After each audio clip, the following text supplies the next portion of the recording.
Good morning to everyone. Welcome back. आपका स्वागत है। और बीए की सेकंड यूनिट स्टार्ट हो गई है।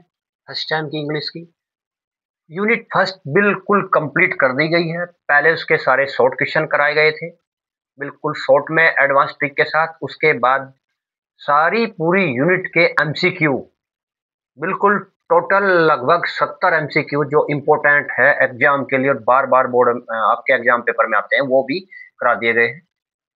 वो क्लास आप देख लीजिए। शॉर्ट क्वेश्चन भी करा दिए गए, वेरी शॉर्ट भी करा दी गई है और पूरी एमसीक्यू सीरीज भी करा दी गई है यूनिट फर्स्ट की। ये आज यूनिट सेकंड है और जबरदस्त एडवांस ट्रिक के साथ कराए। देखिए जरा, शॉर्ट स्टोरी क्वेश्चन आएगा कि डिफाइन शॉर्ट स्टोरी या give the definition of short story. Short story की परिभाषा दीजिए, परिभाषित कीजिए। देखते हैं बिल्कुल शॉर्ट में, जबरदस्त। ये शॉर्ट स्टोरी, पहले आपको बता दें शॉर्ट स्टोरी का मतलब आप कैसे समझोगे। जैसे हमें दादी जी या नानी जी कहानी सुनाती थी ना, एक बार एक राजा था या एक बार एक खरगोश और कछुआ था, वो ही वाली कहानी के बारे में बताया हुआ है शॉर्ट स्टोरी, छोटी छोटी कहानियां।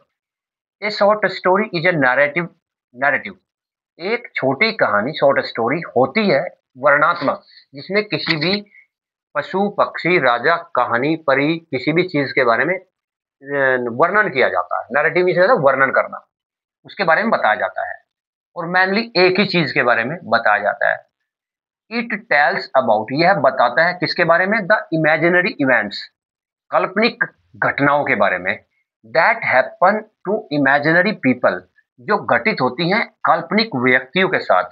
एक बार एक परी थी, एक बार एक राजा था, इस तरह है। एंड द इवेंट्स, और ये सारी घटनाएं लीड टू द क्राइसिस, ये सारी घटनाएं कहां तक जाती हैं, पहले क्राइसिस होता है यानी कोई परेशानी खड़ी होती है, और which is resolved at the end, जिसमें अंत में उसको हल कर दिया जाता है। कहानी के अंदर ऐसा ही होता है।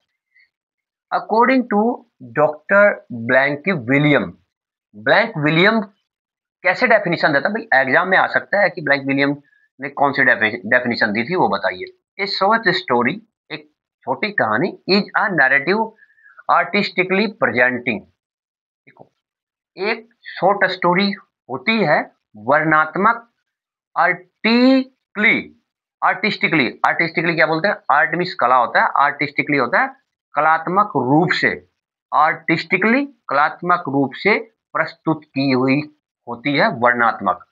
और जिसके अंदर करेक्टर्स इन ए स्ट्रगल कॉम्प्लिकेशन, और जो करेक्टर्स होते हैं, उसके जो पात्र होते हैं, जो उसके अंदर राजा परी या कोई भी पशु पक्षी की जो कहानी होती है, वो जो करेक्टर होते हैं इन ए स्ट्रगल कॉम्प्लिकेशन, वो एक जटिल संघर्ष से होकर गुजरते हैं, which has a definite outcome, और जिसका कोई ना कोई लास्ट में परिणाम निकलता है। ये बताया था, इन्होंने डेफिनेशन दी थी। कुछ एग्जांपल्स है।